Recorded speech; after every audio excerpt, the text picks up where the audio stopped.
And we call that new user interface Aqua because it's liquid. One of the design goals was when you saw it, you wanted to lick it. I think it's no coincidence this is called liquid glass in 2025, and I think Steve would approve. The Music UI now shrinks a bit before popping to a collapsed state, but there are still a few rendering glitches if you look closely at the transitions. Touch overlay highlights feel a little strong at times.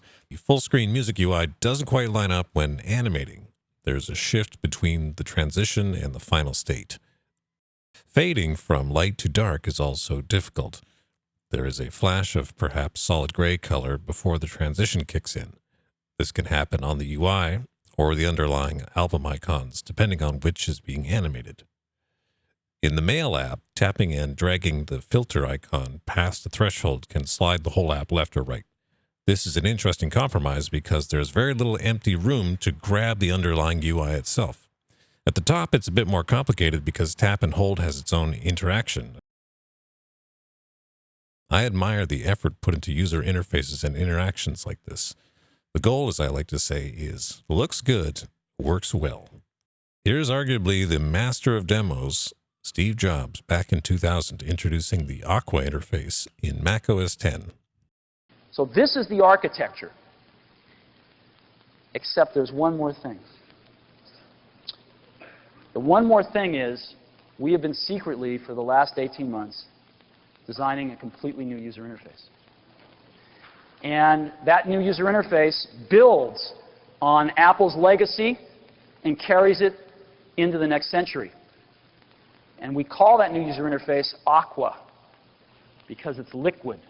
One of the design goals was when you saw it, you wanted to lick it. So I'd like to just start off, when you design a new user interface, you have to start off humbly. You have to start off saying, what are the simplest elements in it? What does a button look like?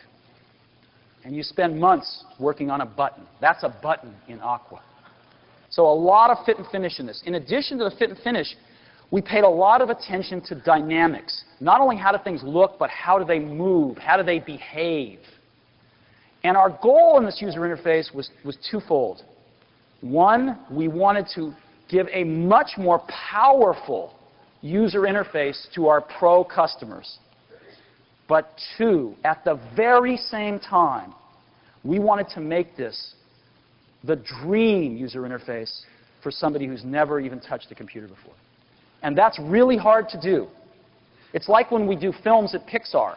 It's really easy. It's a lot easier to make a film that appeals to 5-year-olds and under. But it's very difficult to make one film that 5-year-olds love and that their parents also love. So now I'd like to show you one of the coolest things about macOS 10. We have come up with something really great for macOS 10, and it's called the dock. How would I ever see them, though, if they get this small, or if I even prefer them this small? Well, we have something we call magnification, which works kind of like this.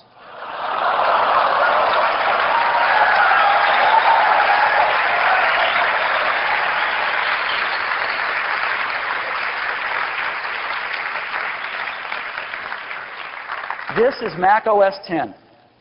This is our foundation for the next decade of Macintosh operating systems. And we are thrilled with it.